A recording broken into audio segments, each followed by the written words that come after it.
They're fun. Good evening. Welcome to the Utility Service Board meeting, April the 5th, 2023. As scheduled, first item will be Pledge of Allegiance. I pledge allegiance to the flag of the United States of America and to the republic for which it stands, one nation, under God, indivisible, with liberty and justice for all. First item we have open opportunity for public comment before we started. Do we have any comment from the public? If not, I'd move to the next item, which is approval of the minutes. Has everyone had a chance to review the minutes? If so, I would entertain a motion to approve the minutes. Motion to approve. I have a first, do I have a second?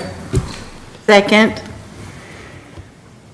All in favor signify by saying aye. Aye. All opposed, same side. Motion carries, minutes are approved. The next item is Sandra's up for 2022 financial review information. Sandra? Good evening. So I am here today to present the financial statements for the year ending 2022.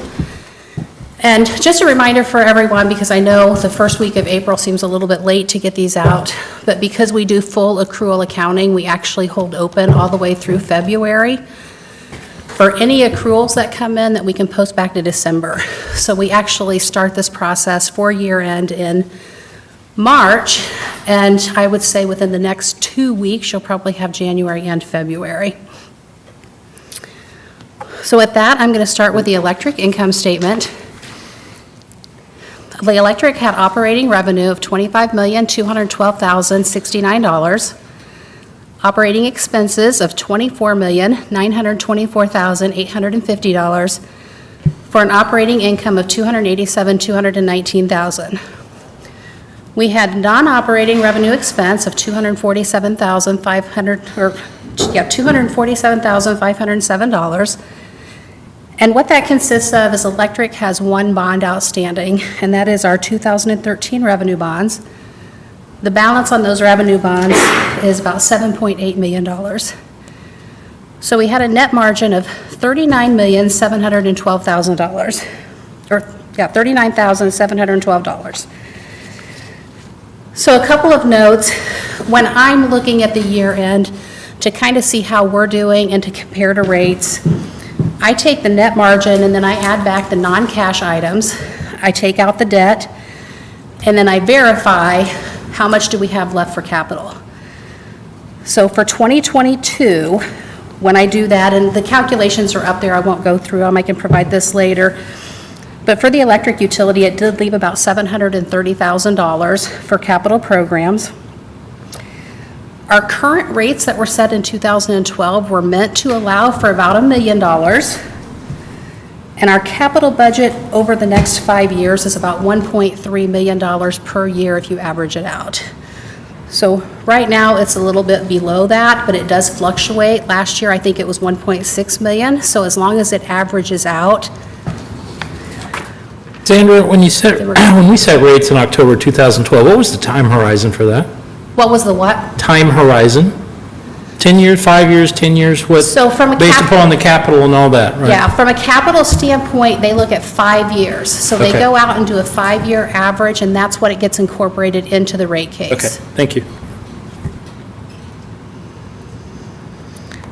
So when looking at the 2020. So just a second, please. Go ahead.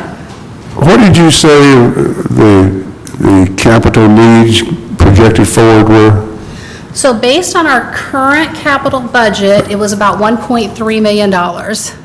Okay, so that doesn't include the 10-year capital improvement plan that hasn't been finalized yet. You know, because it hasn't been finalized, I did not include that, but I do have a note here that does increase it to $2.3 million over the next 5 years versus $1.3 million.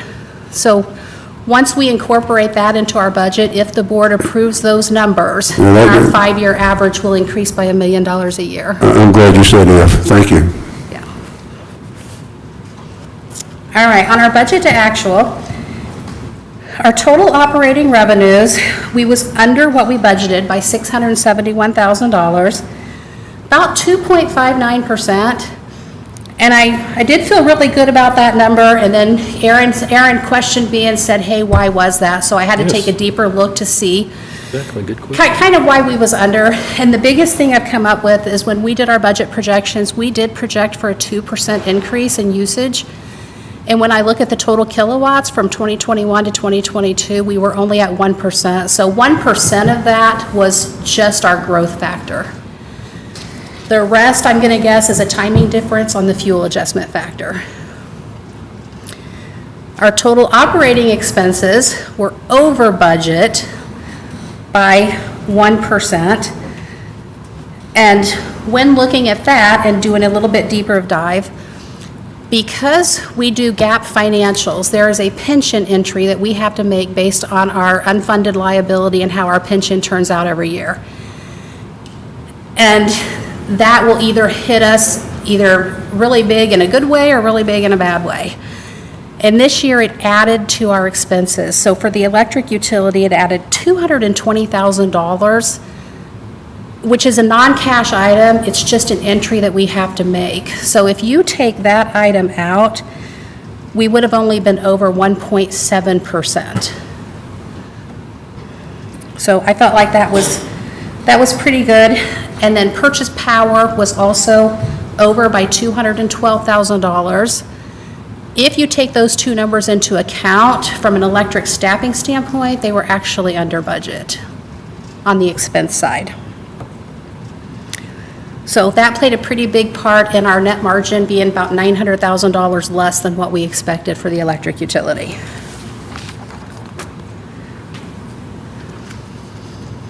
The next two slides, I just want to go through what the major capital projects are. And this is exactly what is in the main set of financial statements, just summarized here to show what we spent most of our money on. And we spent about $39,000 on the annexation loop feed, and I believe that project's just getting started, and you probably have an item on your agenda today for that. New and replacement transformers, $287,000. Service to new facilities, $186,000. Miscellaneous items for a total of $700,000. And if you compare that to the total of $1.7 billion, electric spent 41% of their budget for 2022. I'd like to, would you go back to that slide, please?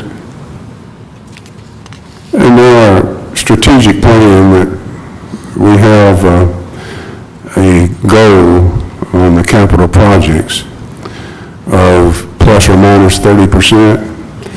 So in other words, it is a goal that our actual capital expenditures be 70 to 130% of what is budgeted.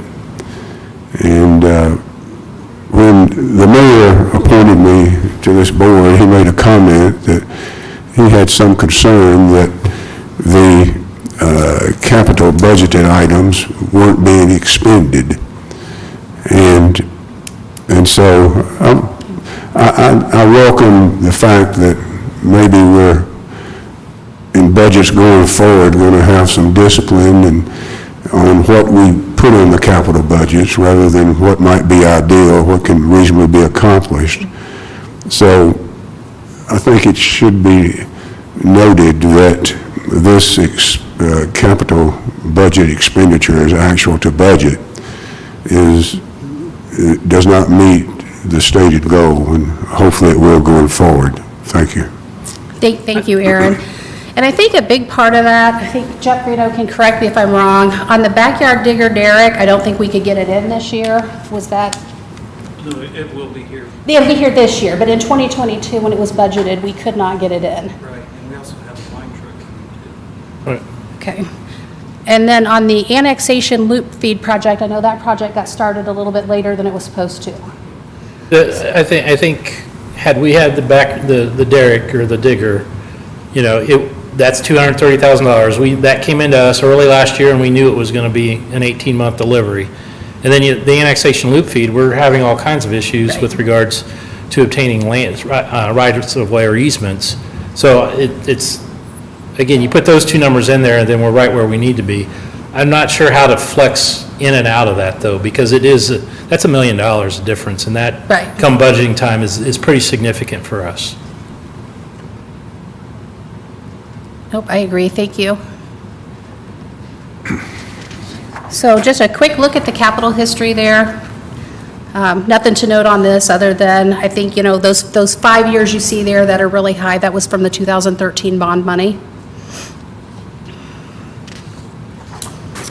And on our electric cash reserves, because of the low level of capital that we did spend this year, the telecom repayment and changes to the accruals, we were still able to increase our cash reserves. Overall, our total cash went up by about $500,000.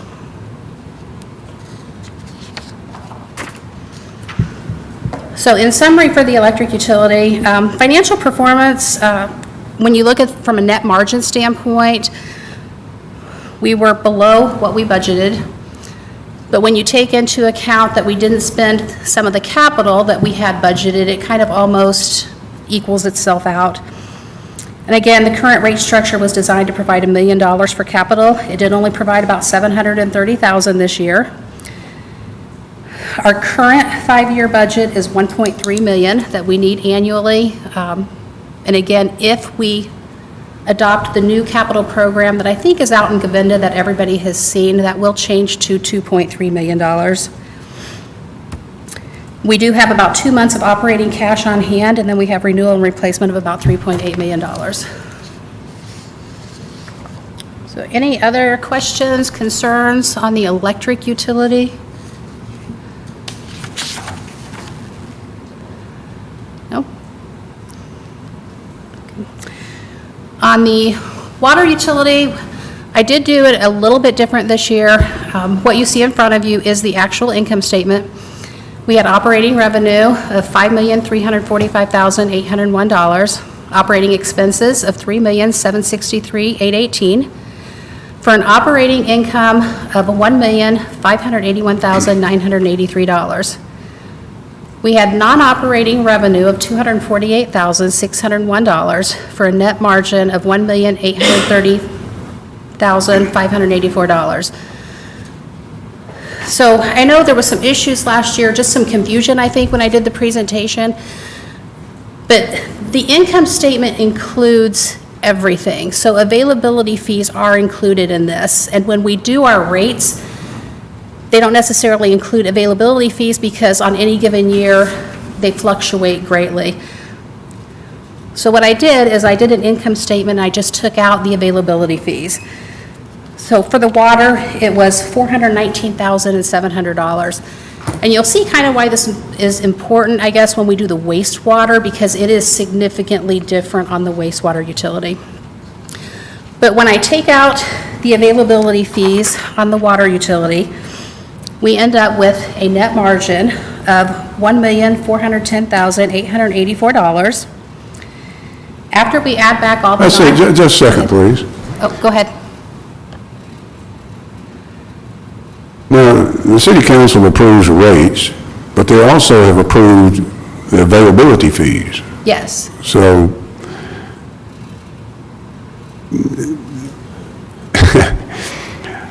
The availability fees aren't guaranteed. So what you really want to know is are your rates covering your current debt and your capital needs? okay, thank you. So that's kind of what this analysis does, is our current rates capturing that? So once I do the math on that one, it does leave about $2.1 million for capital and for the start of the repayment on the 2021 SRF loan. So our 2021 SRF loan, the principal starts in 2023. So we'll start paying that back in addition to the 2019 payments. So that's what this is trying to get us ready for. We had the 5-year rate increase, and that's what it was preparing us to pay back the loan payments.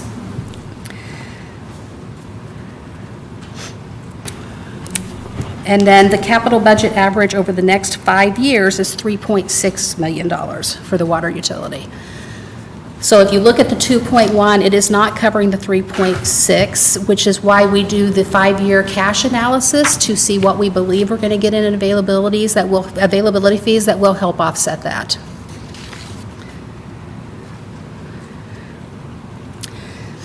So for the I want water. to make sure I understand this, please. No, go ahead. So you're saying that our rates going forward for the next how many years is covering 2.1 million? Well, it greatly fluctuates from year to year. I'm saying in 2022, $2.1 million was left to pay for capital and then to set a little bit of money aside to start paying for that 2021 loan repayment. But is any of that capital from previous years? No, that would have been, Okay. it allowed for that in 2022.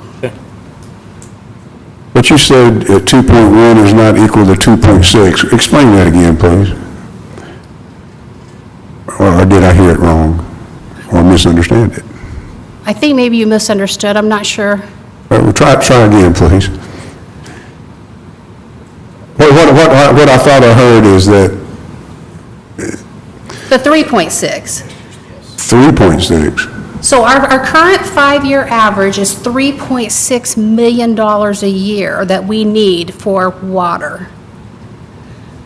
We're going to assume that availability fees is going to pay for some of that, but depending upon what comes in, we will have to watch that from year to year to Okay. make sure. All right, circle back again for me, please. So how's this 2.1 million figure into this? So I'm just saying in 2021, or 2022, sorry, in 2022, our rates allowed us to have 2.1 million left over to prepare for our SRF loan that's coming due. The repayments will start, and for capital expenditures. So if that were to hold true from year to year, 2.1 million is not going to cover 3.6 that's in our current 5-year budget without the assistance of availability fees. Okay, I think I got it this time, thank you. I'm sorry, I wasn't very clear. Well, I'm kind of slow, so I appreciate you bearing with me. Okay, so from a budget standpoint, on our total operating revenues, we had a difference. We were under budget by $55,000 or 1.03%. Our operating expenses were over by 4.64%. But again, we did have that gap pension entry in there of $181,000. So without that, we would have been at a difference of 0.42%. So I feel like we did really, really well on the budgeting part.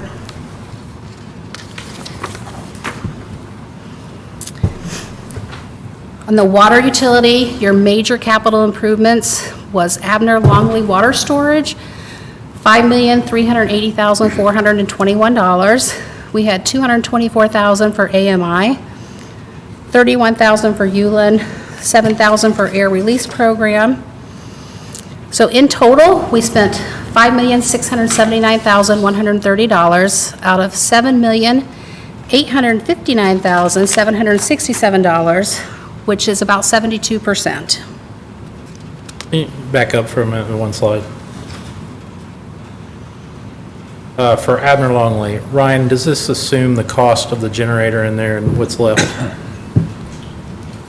Or do we have additional expense coming for Abner Longley in 2023? That was a guaranteed savings, so that was, the budget is what it is.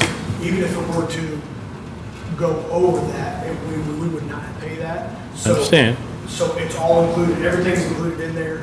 No, I'm talking about the actual. We- Is there we- more expense to come We carried over money to 2023 for the budget. generator, et cetera? Okay. Yes, Okay. we did, there was, You can come up.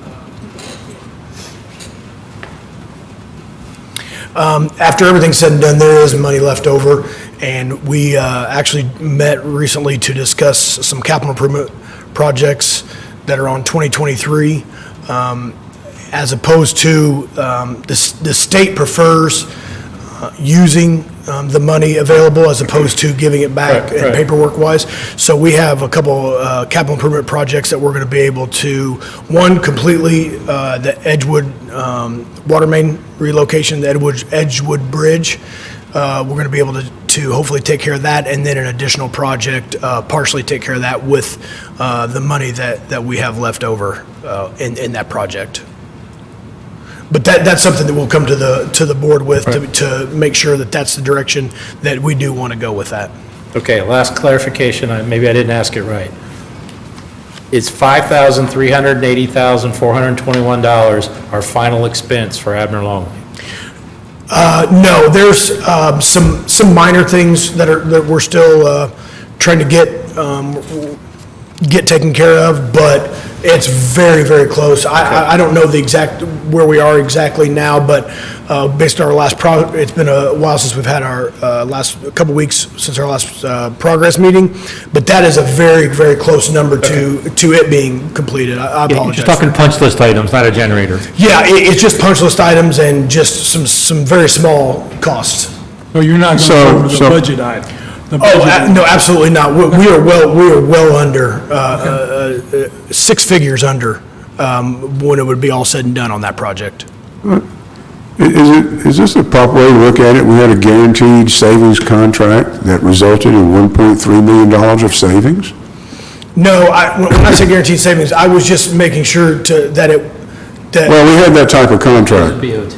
we do, as far as that way we won't, just to ensure that, to the board, that we cannot exceed that budgeted amount. General concept. Without a change order, that I just wanted to relay that we wouldn't exceed that budgeted amount that you see up there.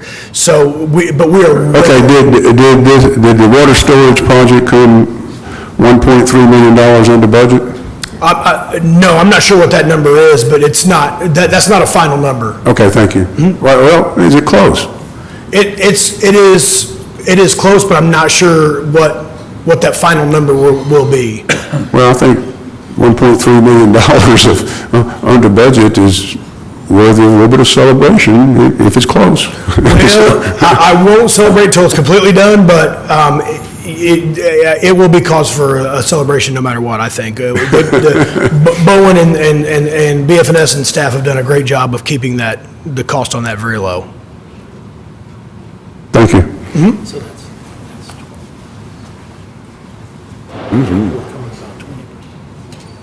Amazing. guaranteed max stuff. I've never done it before. Are we good on Yes. okay. So that's just a quick summary of how the capital projects have gone, and again, you see the spikes because we did have the 2018-19 SRF bonds and the 2021 SRF bond that paid for those capital programs.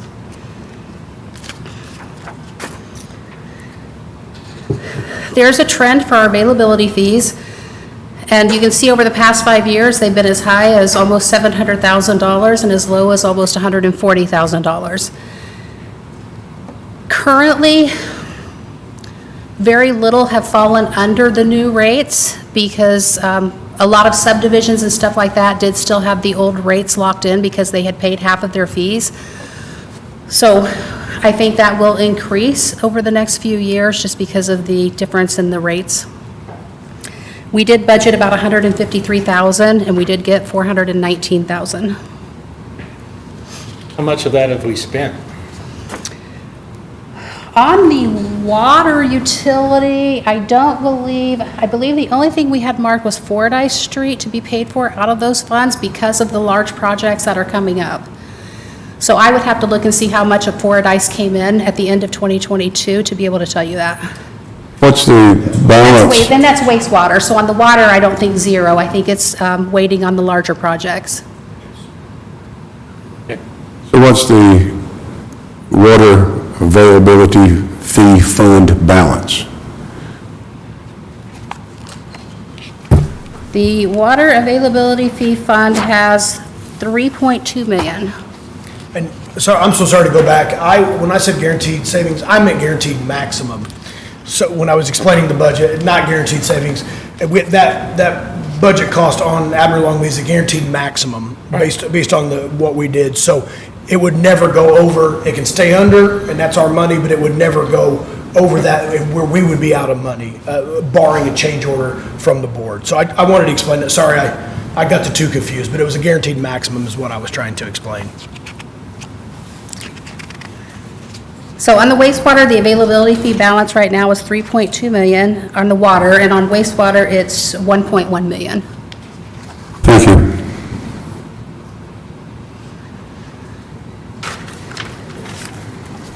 Okay.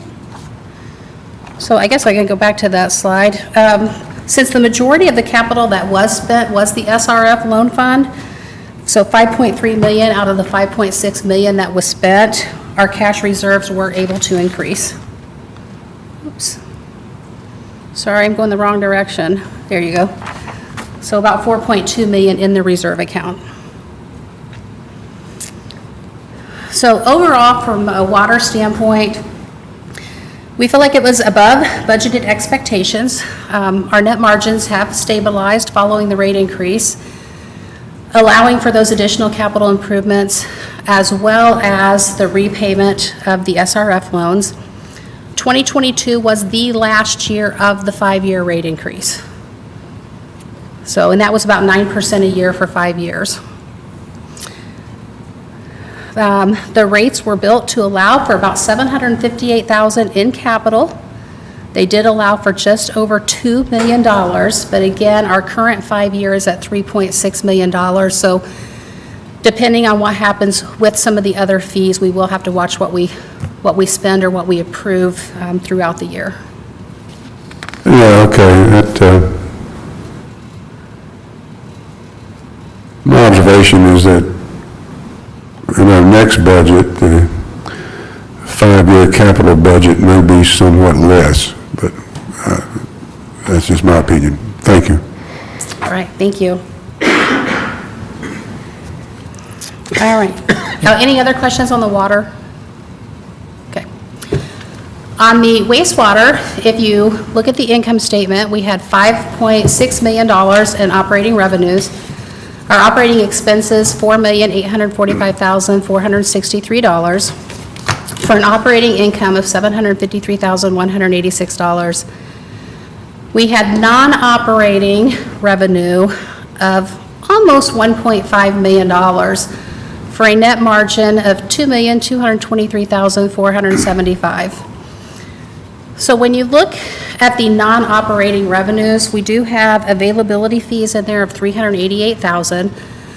But the other thing that happened this year is the city had received a grant, and we did an MOU with the city for $1.8 million to reimburse us for Reese Park.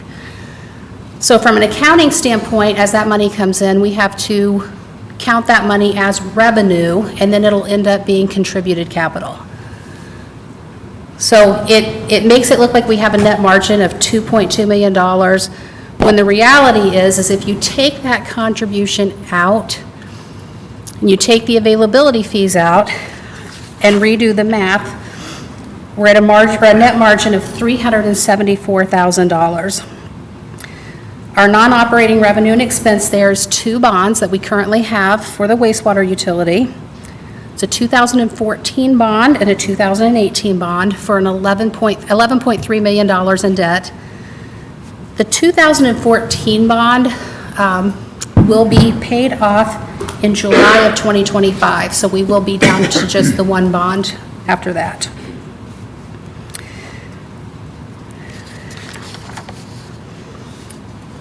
So when looking at that, if I take out the non-cash items and pay the debt, we have about $876,000 left for capital. The rates were built for $938,000 in capital, but our current capital needs are about $4.6 million per year.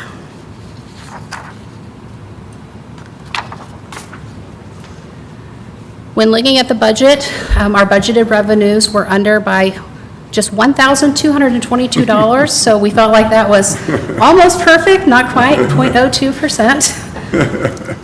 Our operating expenses was over by $276,000, $185,000 of that was the pension expense, so if the pension entry, that was a non-cash item, so if you take that out, it's about a 2% difference.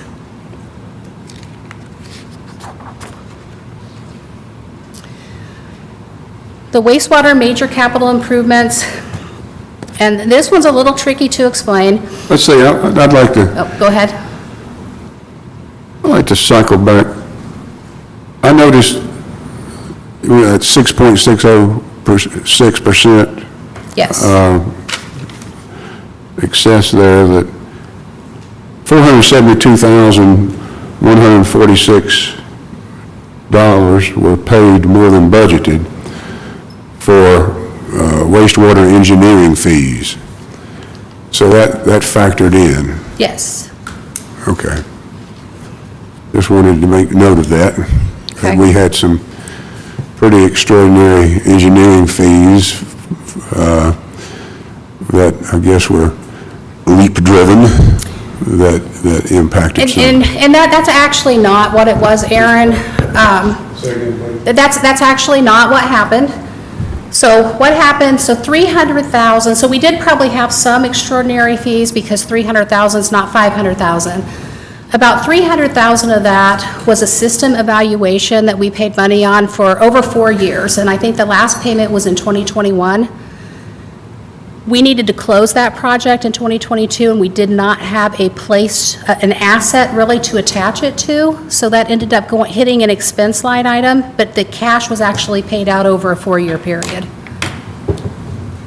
That's confusing. I'll discuss that with you later. Thank you. I know. It's very confusing, but we actually thought it was going to be an asset, so we had it sitting in a construction project as we received those payments, and we would have attached those to an asset. So an engineering fee override, if you will, is not quite what it appears. 300,000 of it. Okay. So that's an expense instead of a depreciated piece of capital Yes. attached to something. Okay. Yes, if we would have had an asset to attach it to, then we would have done that, but we didn't, so we ended up having to expense it. I could never be a CFO, thank you. All right, so on the capital improvements for the wastewater, we have about 33,000 for Edgewood, 25,000 for the raw sewage pump, 224,000 for AMI, 117,000 for lift station, and then 140,000 for a sewer maintenance vehicle. Some miscellaneous items, but the big item that I really want to explain here is where you see it says unbudgeted, $1.4 million. So it's really not unbudgeted. We budgeted for that. Most of what that is for the Reese Park lift station. When we budgeted, we assumed the city was paying for it outright. What ended up happening is we ended up paying for it and the city reimbursed us. So because it was expenses on our side, we had to show it in the actual payments. So I just don't want everybody to think that $1.4 million was unbudgeted. It just wasn't budgeted to be paid the way that we paid it.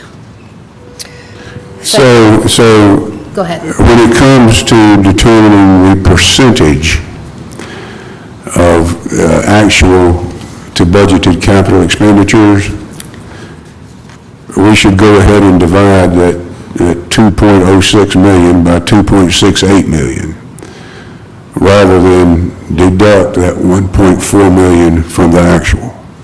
Do you think that's a reasonable conclusion on how to define this metric? So if I was looking at this metric, I would add the 1.4 million over to the budgeted column, and that would make it around 4 million. You would add the 1.4 million over to the budgeted column. Okay, go ahead. Yeah, because we did budget it. We just budgeted on a reimbursement basis. So you're saying that's, go ahead. We'd be at about 50%. If we. So I wonder, this is something the board's going to have to decide is how the proper way is to define this metric. And so I look forward to your detailed input when we finally decide that. But what you're saying now is you'd add the unbudgeted to the budgeted amount, and then divide that 2.06 million by the 4-point-something million. Yes, And when you did that, you got 50%. yes, because it truly was budgeted. But if you look at our budget, it's not included in what we would pay. You go And the back- city has reimbursed us, I guess I didn't say that earlier, but I will. So the city, a big part of that overage was the city has reimbursed us that $1.4 million. To date, they have reimbursed us the entire $1.8 million on the Reese Park project. You go back one slide.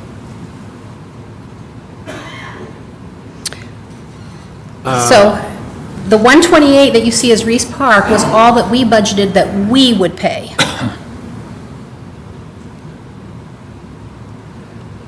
We spent capital at the end of the year to extend Reese Park to the east in preparation for Phase 2. Where is that shown in here? I'm guessing it's shown Is that in unbudgeted? in the unbudgeted, because until the city got up to the 1.8 million, Okay. it wasn't going to hit the other amount. Okay.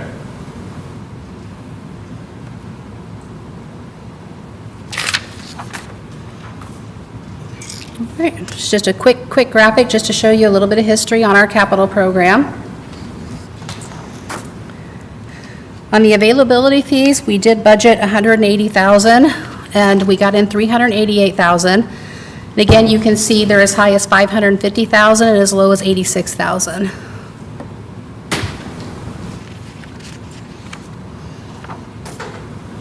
We did increase our cash reserves again. And the reason for that was because a majority of that capital that you said, majority of that $2 million that we spent was reimbursed by the city, the $1.4 million.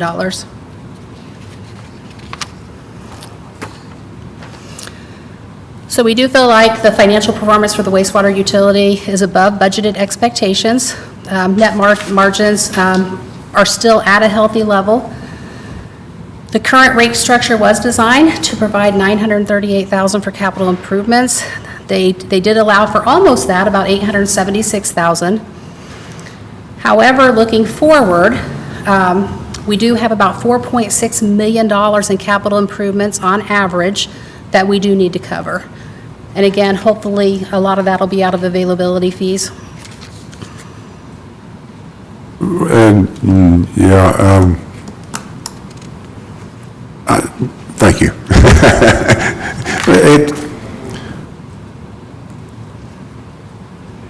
Right, this 2022 report does not include the $10 million in availability fees that we received from Eli Lilly. No, it does not. Okay, thank you. All right, telecommunications utility. Operating revenue, $972,314. Operating expenses, $607,936. For an operating income of $364,378. The good news, non-operating revenue is $2,120 for a net margin of $366,498.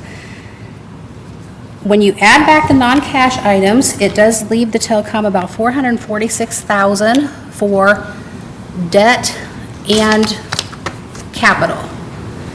The telecom did pay off their loan last year, so the telecom is loan-free.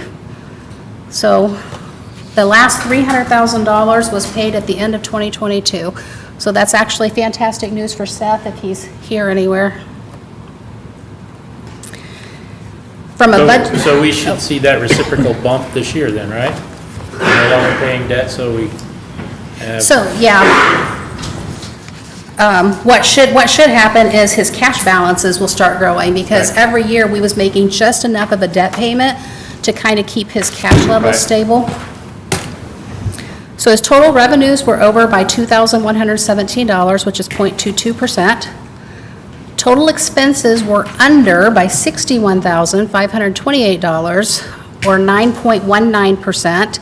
And if you take into account the pension entry, he was under budget on the expenses by 15.02%.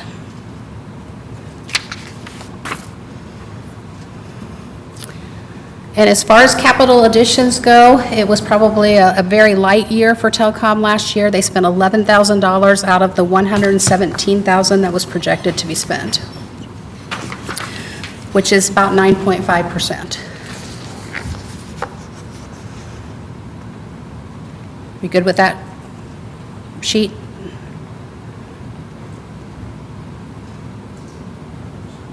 Okay. Let's go back to that last slide. I've got a question. So why is the actual only 11,082 when they had a budget of 117? So I would have to ask Seth that question. My guess is, I do know the 10,000 for the fiber projects and the upgrades is really dependent upon who comes in, and he did believe there was a fiber customer coming in. So that's about 25,000 of it. I'm not sure why they didn't go ahead and do the wireless upgrades. He may have been busy, he may have decided it wasn't time, he may have wanted to get the loan paid off and then decide to do it this year, so. Yeah, I know from talking to Seth that many of his projects are delayed because of supply chain issues in getting Oh, and- the wireless okay. parts. He has come to us about technology upgrades Yes. in the fiber, so. So I didn't hear what you said, Ed. Many of his items are delayed because of supply chain issues, like Oh, we're okay. having trouble getting transformers, he's having trouble getting routers and equipment. Right. so. Okay. Thank you. All right, just a quick look at the history there of the capital expenditures. And then the cash reserves, like I said, we tried to keep those kind of at a good level. Since 2020, I've tried to keep them right between $200,000 and $300,000. Now that we have that loan paid off, these numbers should start increasing. So for the telecommunications utility, again, they exceeded budgeted expectations. Through 2022, they have generated for probably the past 10 years positive net margins. The one thing to note about the telecommunications utility, just because it is small and added on later, is they do pay their fair share of all allocated costs. If they did not exist, it would cost the other three utilities about $350,000 to $400,000 a year in additional costs. So that's a positive. Again, they paid off their internal loan, and they currently have no debt. So I'm looking forward to seeing what they do next year. Great. All right, any final thoughts, questions? Would you please forward this slide presentation to me? Yes. Thank you. Thank you, Sandra. That was for information only. The next item we have is declaring security cameras as surplus. It's an action item, and I guess Rick Hale's not here. Sandra, do you want to do that, or Jeff? Okay, I'll This is an item, I guess we are asking the board to approve to make the old security cameras. We had the security cameras changed out here at the city building and at the electric office garage to a new system from, what's the name of the company? It was Security Pros, I think, or Security. Danielle, what was the name of the security system before? The old one was Security Pros. Security Pros, and we changed it to Lawless. Lawless, okay. So we are asking the board to approve to make these old cameras surplus, and we're following the IC code 522-22, the regulation rules on that. Do we want to go to section 8 on that, where it's declared surplus scrap? Yeah, that Yeah. was my question. Yeah, there's zero value to us, so it would be considered the worthless property under 522.22.8, yes. Yeah, section 8, Yes. -8, okay. Yeah, and the old system we had it, I want to say we had that same system almost since we've been in the building, but it was the first system set up. It did do us very well, but it got to the point where it was extremely glitchy. It was hard to roll back and find things. There was times that it didn't video record. So water, wastewater used a different system than we did, and IT showed us the system, and the clarity was a lot better. You can read license plates with the new system versus on the old system. You could see the cars in the parking lot, but you couldn't see anything else. So hopefully this is a really good move for us, but the old ones are worthless to us at this point. Yeah. All right. Any questions from the board before I ask for a motion? Then I would ask for a motion to declare 19 security cameras as surplus property and allow Rick Hale to dispose of the items in accordance with IC 5-22-22-8. I move to declare 19 security cameras as surplus property and allow Rick Hale to dispose of these items in accordance with IC 5-22-22-8. First for man, do I have a second? Second. Okay. All in favor signify by saying aye. Aye. All opposed, same sign. Motion carries. The security cameras will be declared surplus. And then we'll go to the next item here. We have action item with Canterbury easement annexation. Jeff Greeno? Yes. Good afternoon, everyone. This is a approval request to purchase land easement for the project annexation South Loop. This project entails building a three-phase circuit to create a loop feed out to the annexation area. Upon completion of this project, it will create better, reliable power to the customers of both Perryworth Road and Indianapolis Road area, and it will also help in the power demand of Waterford project when it begins. So the money that I'm requesting to buy this easement will come out of the budget for capital improvement budget for that project, Southeast Loop. So I'd like to ask the board to approval to purchase the land easement from Canterbury House Lebanon LP for $29,300 and have General Manager Ed Baskell sign all documents. Do you have any questions? Jeff, does that get us all the way to the highway then? To where? Do what? Is that easement all the way up to 65 That then? easement should take us all the way from the back corner, the northwest corner of where Isuzu and Canterbury back up to Right. each other, to where that big steel high line pole is, all the way to the interstate. Okay. Any other questions from the board? If not, I'd entertain a motion. I move to approve the purchase of the land easement from Canterbury House Lebanon LP for $29,300 and have General Manager Ed Baskell sign all documents. I have a first, do I have a second? Second. Second by Aaron. All in favor signify by saying aye. Aye. All opposed, same sign. Motion carries. Purchase lease agreement is approved. We go to the next item with Jeff Greeno again, is Berry Inc. boring projects. That's also an action item. Yes, this is a request for approval. We have 5 streetlight bores and 1 4-inch drain bore that needs to be done by Barriott. All of these boring jobs will entitle going underneath driveways, roads, and sidewalks. I have included in the board packet the individual quotes and pictures of each one of these projects. I would like to make note that each one of these projects will be invoiced individually, but due to receiving all the quotes on the same date, I had to put them into a not-to-exceed limit, bundle them, the total of all the invoices. And I'd like to make mention, the reason why it took so long to get all this going is winter weather. You can't do boring in winter weather because of the water in the machines and the timing of getting a new contract signed with our boring company. So I would like to ask the board to approve the 6 boring jobs to be done by Barriott Incorporated with the total cost of a not-to-exceed amount of $26,215.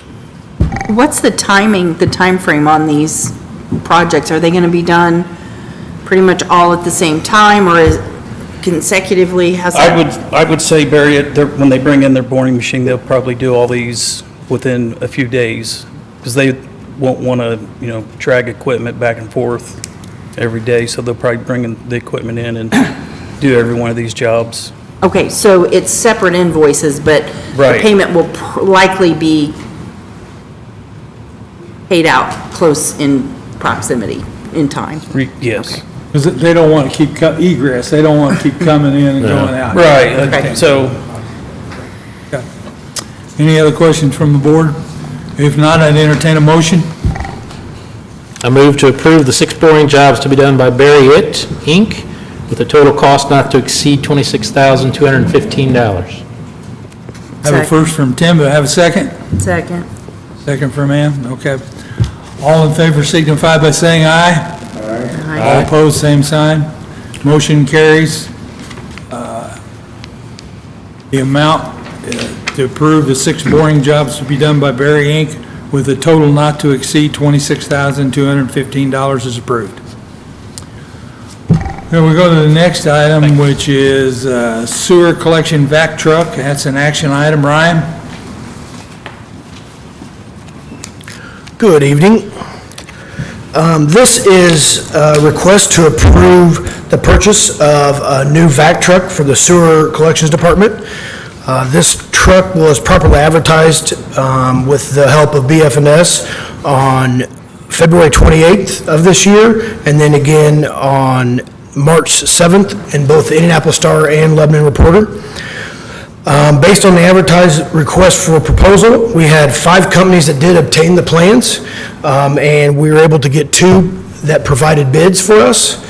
Of the 2 bids, Brown Equipment Company was the lowest bid and also met all of our expectations on the RFP. That includes a June 30th delivery of this year, which for any vehicle is pretty impressive, but for a specialty vehicle of this type is a big deal to be able to get it within the calendar year, to be honest, but by the end of June is a great deal for the utilities. So they have the chassis in stock? Yes, I believe so. We do have Kyle Williams from Brown that could answer that, but as part of the RFP, a June 30th date, and we actually just talked about that to make sure that date was accurate, and he said that date is, as of 5 minutes ago, is accurate as far as the delivery date. Hey, Ryan, quick question. How many bid packets were sent out?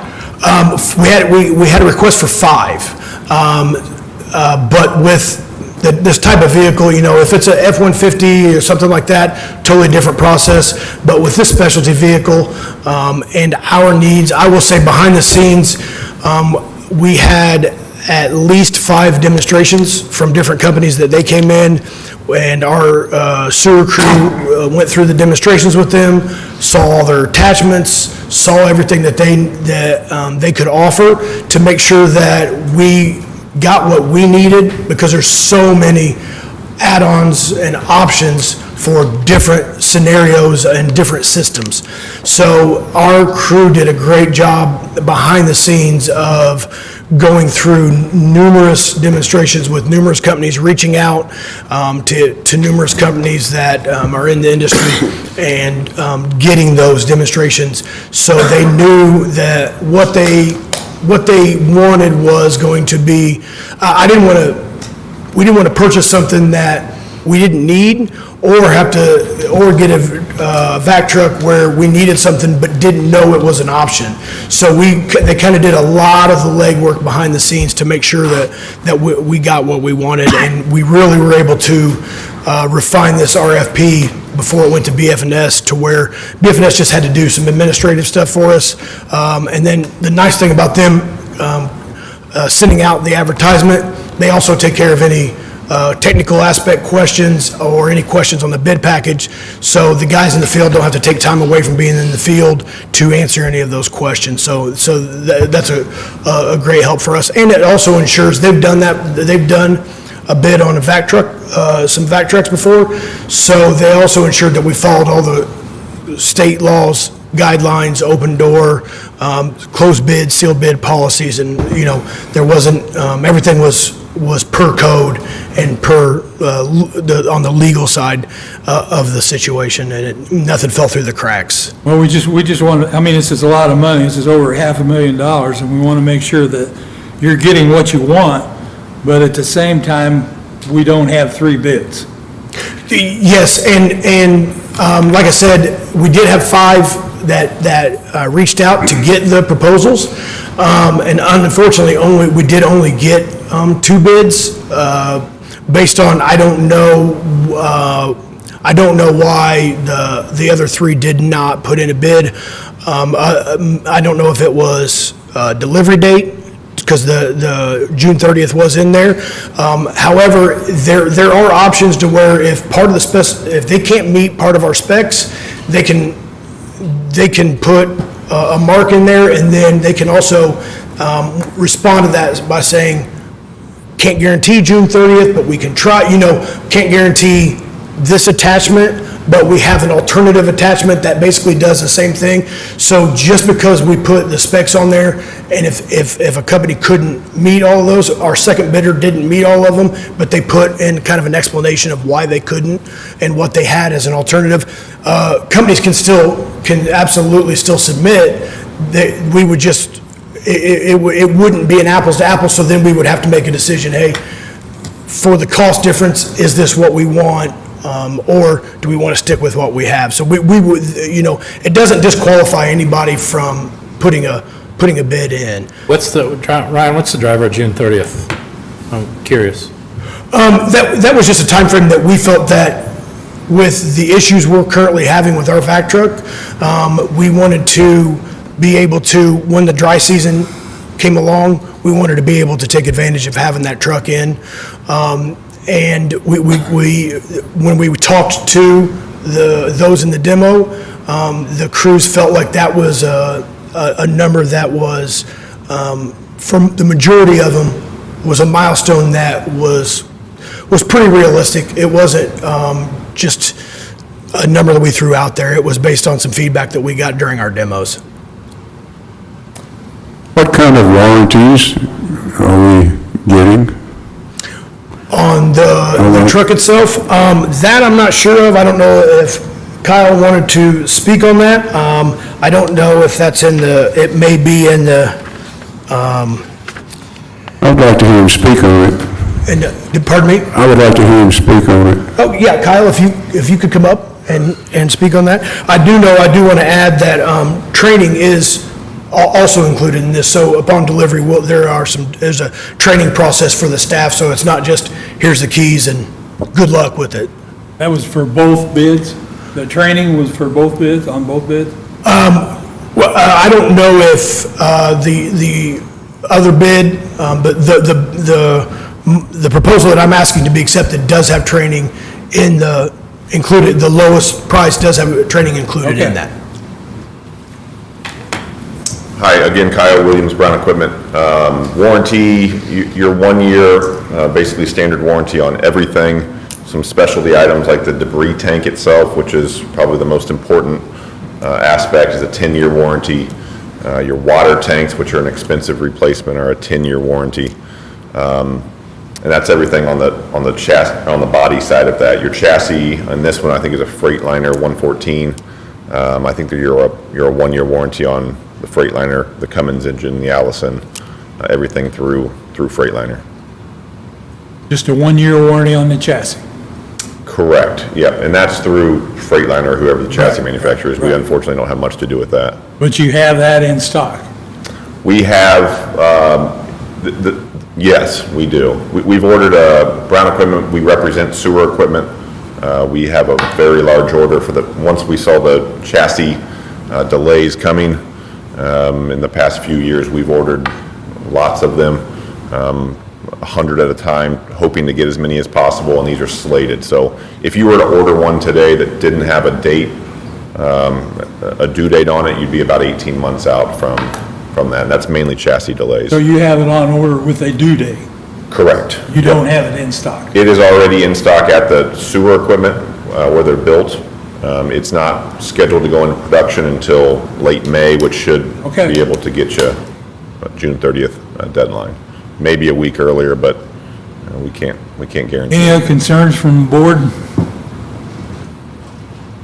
With only having- Again, I'm going to express a bit of a concern that we don't have 3 bids. This is more than a $500,000 piece of equipment, and the June 30th bothers me if we don't have feedback from potentially 3 other vendors, if it's just a timing issue. And that's, at this rate of, or at this amount of money, it's a little bit different than some of the other decisions we've made. So if we rebid this and ask for September 30th, that gives it a larger window to folks. Is that, what do you think it'll do? Because you did not get any feedback, right, from the other 3? Correct, And you only have 2, yeah, you just got 2 bids, right? correct. So when you said that you thought that the June 30th deadline was part of the issue, perhaps, why these other 3 didn't respond, you don't know, you're just trying to figure out why they didn't tell you that was the No, issue? I don't know if that, I have no idea if that's, I was using that as an example. Right. To where if that was an issue, they could still put a submission in and put whatever their due date they expected. Can't meet June, but I'm looking at August, I'm looking at December, as an alternative to that. Anything in our spec sheet, if it isn't exactly what they have, or they can't fulfill that spec, they can put in, well, we don't have A, but we have a B that is our company's version of that. So it doesn't have to be, they don't have to hit the specs, and even the second bid didn't hit all the specs, but they can still submit, because let's say they hit 95 out of 100, but if they were $50,000 cheaper, I think we could, probably justify not having those other 5 on there based on the price differential. So they are, you don't have to hit all the specs, especially with a specialty vehicle like this. It's difficult to hit every single thing. Well, that being said, can you get a 3rd bid? I mean, I can't speak on that because based on the advertisement, I mean, I guess if we changed.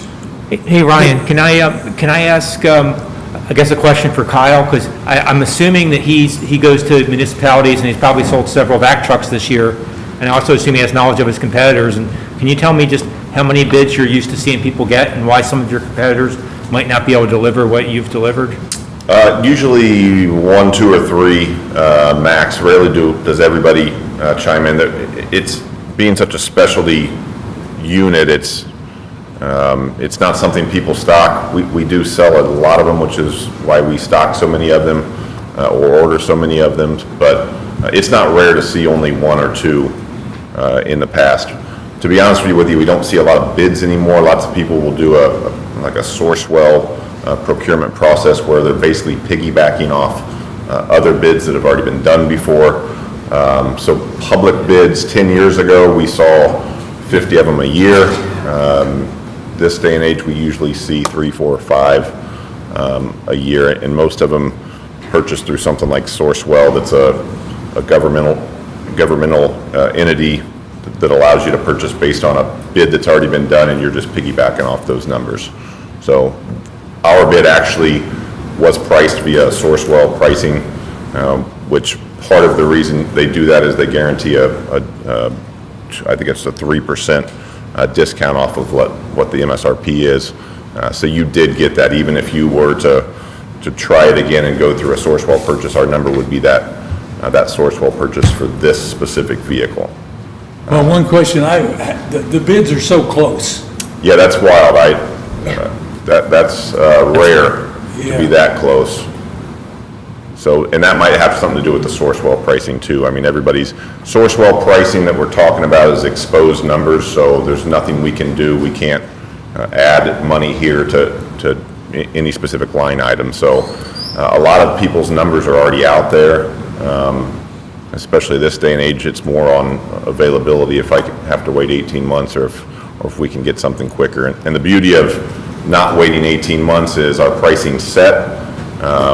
We went through the last 12 months of something we'd never had before in my 17 years of surcharges and in price increases even after deals were done, including bids. We had 10% surcharges in 2022 that were put onto us that were relayed onto a customer. So that's part of the downside, I guess, of waiting so long. And a lot of that came from the chassis manufacturers, which we don't have anything to do with. Sewer equipment makes the backside, the module side of that, and their pricing is set, but when it takes 18 months to build it and there's steel surcharges and everything else, pricing got very carried away from the chassis people. So So do you get your chassis directly from the manufacturer, or do you get it through a dealer? we get them anywhere we can get them this day and age. The dealer, Sewer Equipment, the brand of the truck, orders bulk orders, hundreds of them as well. So this specific chassis is a sewer equipment purchase that Brown Equipment got slotted to. And this is the truck we bid. Brown Equipment covers 6 states and has about 12 of us equipment consultants out doing this. We have a very limited number of, even though we ordered 100 trucks, I think we were slated to get 48 of them, and 48 trucks over 6 states with 12 people is not very many. So when the specifications came out and this truck, due to be built this June, fit the exact specification, I went to our leadership group and said, may I hold this truck until the bid date, until the meeting of April 5th. So I was allowed to hold this exact truck until after this meeting, but if for some reason it doesn't get approved this meeting, it probably goes back to the Brown Equipment team for everybody else to get their hands on. So if it did get pushed out, we do have trucks on order, but we're probably in the 2024 range after this, unfortunately. So, I mean, we got a little bit lucky, you had a chassis that fit our needs, that if we don't approve it, we could end up in 2024, and that might be why some of your competitors couldn't respond? We don't Yeah, know. most likely.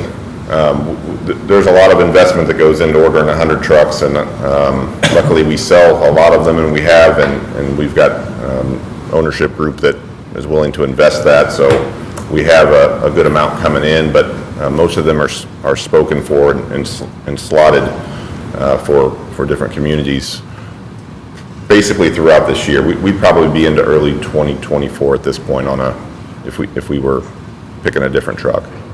Yeah, because we did ask for five different vendors, and we did advertise, or we would have sent out as many packages as people asked for, and we only got 2. So it meets the legal requirement of asking for bids.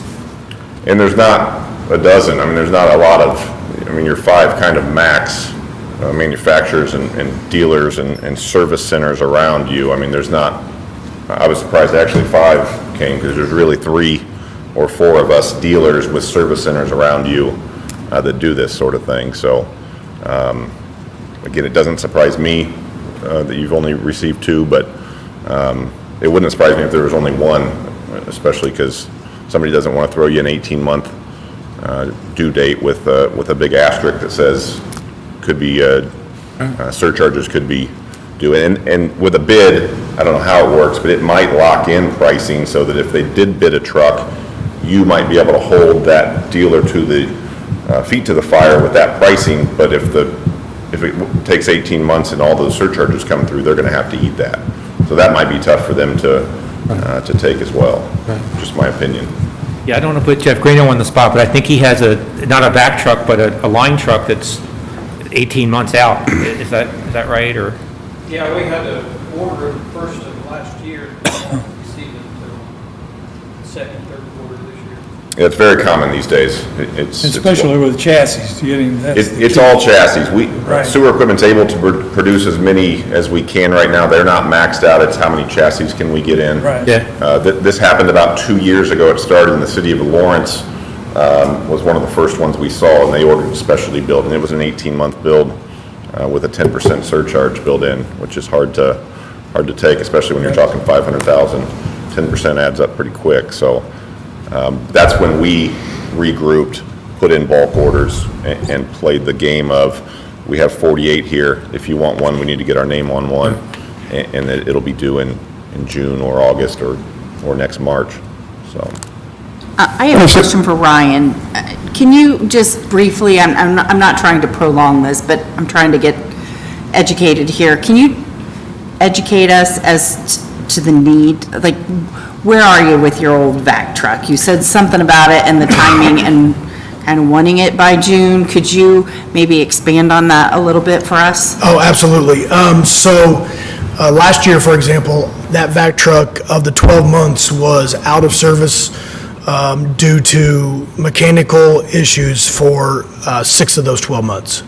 And I don't know what the final tally was, but as of September, we had spent about $50,000 in repairs. And we were just informed, and Cameron is here, my supervisor, to speak on it specifically, but we had a small pinhole leak in the water tank, or the debris tank, I apologize, which is more downtime and more repair. So, and it's I believe a 2001, so, or right around there. So, as far as technology goes, as far as parts and everything else, it's just becoming harder and harder to get it into a shop, get it repaired, and get it back. And when the downtime was at one point last year, when about halfway through the year, I came to the board in a working session and said, hey, we're kind of behind the 8 ball on this. It's down more than it's up.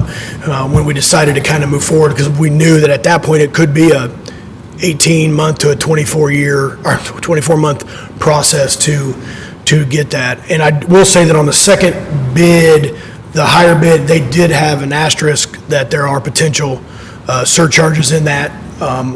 So that price is not locked in on that second bid, and it was close, but did not also meet all of our specifications.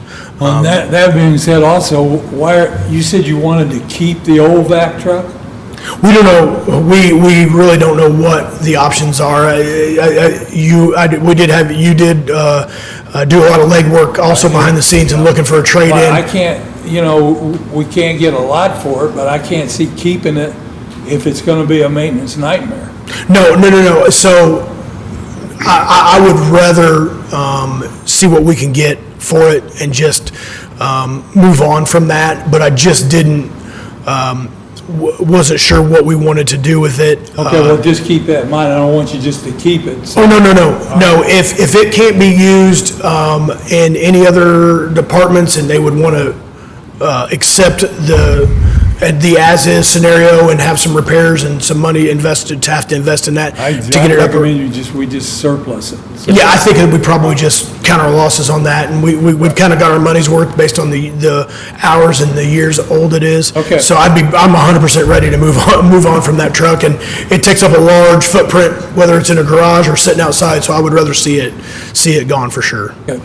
So You got any more questions? I'd like to ask Cameron a question, wastewater supervisor.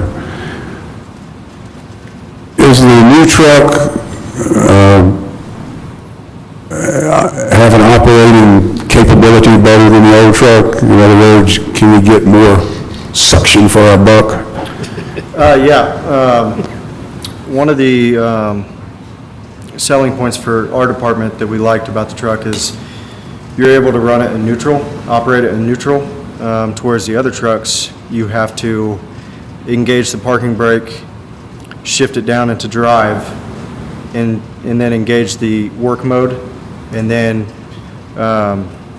to whereas if that parking brake ever goes out, it's already in drive. So it's a huge safety aspect on our end that we liked. And when we got the demos, all the rest of the companies said they wouldn't be able to provide that. So it's a different PTO, Yeah. which is different than the other bid? I'd have to go back and look at the bid, but Different, okay. Yep. Is there anything else you'd like to state in addition to what you've heard, Cameron? it's just user-friendly, it's operator-friendly. Like Kyle said, they're just right down the road. They'd send a service tech if we needed it. With this truck, I don't see us needing a service tech in the near future on this truck. It's just operator friendly. It's on the passenger side of the road, so you wouldn't be on the driver's side messing with things to where an oncoming traffic is coming through and all that. Good, thank you. As a wastewater liaison for this board, I appreciate the extensive discussion about such an expensive item.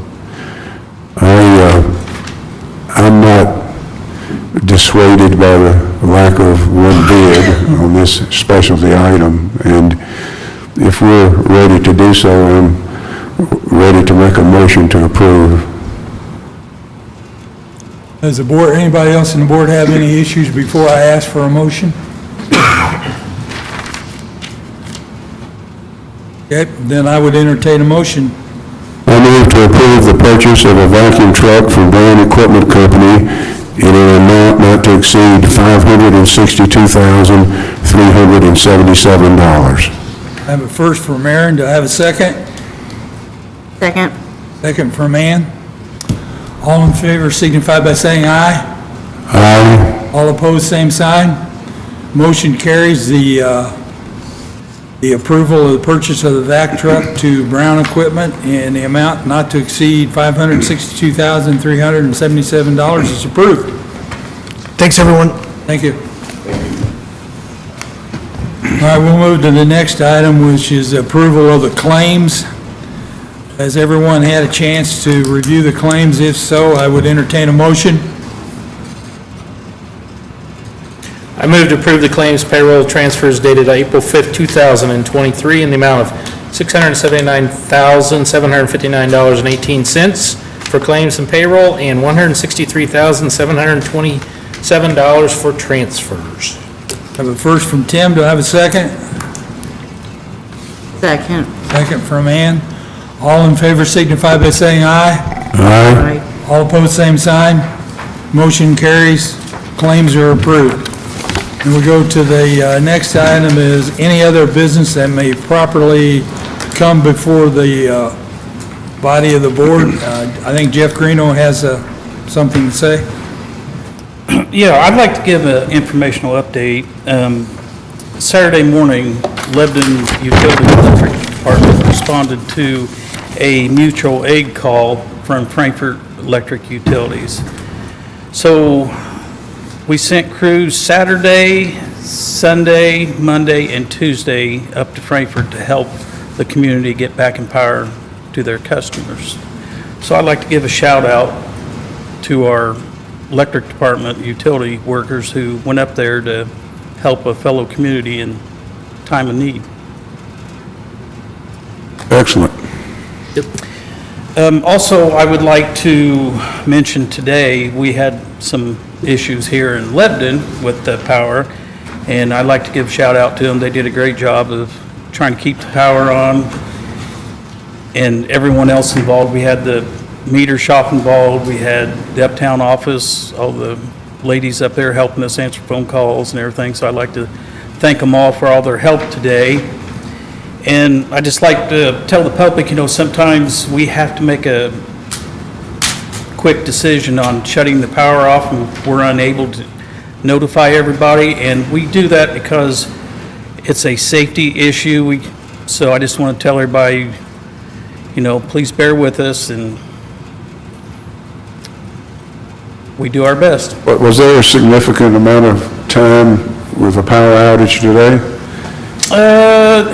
Not really. I mean, we had one circuit out, but yeah, that was pretty significant, I guess. It was a couple hours. Was it a couple hours? Okay. Yeah. Thank you. There was no way we could really switch it around to get them back on. Well, you've done a good job keeping the power on through this meeting, so that's good. I know we had the power out a couple of minutes right before the meeting, but I'd just like to thank everybody for a good job today. Give them a shout out. All right, thank you, Jeff. Thank you. We have the opportunity for any public comment. I don't see anybody. Just wanted to add one thing. I want to kind of shout out Sandra. It's very difficult to do a financial review for a whole year in a snapshot in just a few minutes. And I think the board had some good discussion on that. There was a lot that goes into that. There's a lot behind the scenes. It's not just 20 slides. Of course, if anyone on the board wants to follow up with Sandra or I later with more detailed questions, you're welcome to. But I just think she always does a great job. I'm glad to have the CFO we have. Okay. And she also does a good job before the meeting. Answering my questions. Thank you. Okay. Okay, the next item, next board meeting will be Wednesday, April the 19th, 2023 at 5 PM. And that meeting also is subject to change by the utility board. So with that being said, I would go to the next item, which is adjournment. So I would entertain a motion to adjourn. I move to adjourn. I have a first, I have a second. Second. Second by Tim. All in favor signify by saying aye. Aye. All negative, same sign. Motion carries, we are adjourned.